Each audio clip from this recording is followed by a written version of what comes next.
Na tunaomba wa Kenya msituharakishe. Huyu Kasongo tunamjua. Tunamjua? Kwanza mimi namuonea 18. Ndio halali. Akinisikia halali. Hii jamani namsukuma. Nimsukume. Nimsukume. Nimsukume. Aende asiende. Aende asiende. Wangapi wanasema Kasongo aende, Kasongo aende? Mimi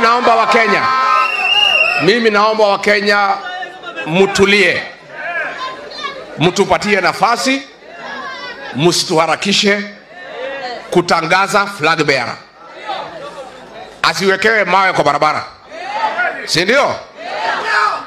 Lakini mtuamini ya kwamba kati yetu hapa tutatoa kiongozi na serikali ni moja atakuwa president, mwingine atakuwa deputy, mwingine atakuwa prime, mwingine atakuwa speaker. There is enough space for all of us. But the most important thing, ndio Kenya iendelee, Ruto must. That is the most important thing. Na yeye ana shida akitupigia kelele ati hatuna agenda. Tuko na agenda. Agenda ni kufukuza yeye kwanza.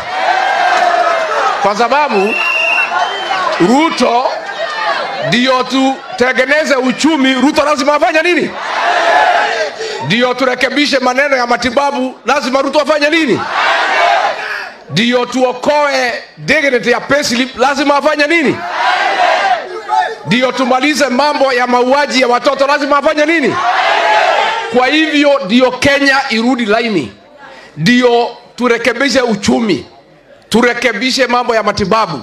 Hao watoto ya Gen Z wasome. University ikuwe sawa. Hiyo maneno yote hawezi yawezekana Ruto akiwa kwa kiti. Kwa hivyo William Ruto, wewe usitupangie agenda. Wewe panga agenda yako ya wizi.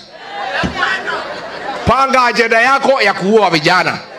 Sisi tuko na agenda. Na agenda ya kwanza ndio Kenya iboreke. Ndio kazi iendelee. Ndio Kenya isimame. Lazima wewe ukuwe one term. Harambee.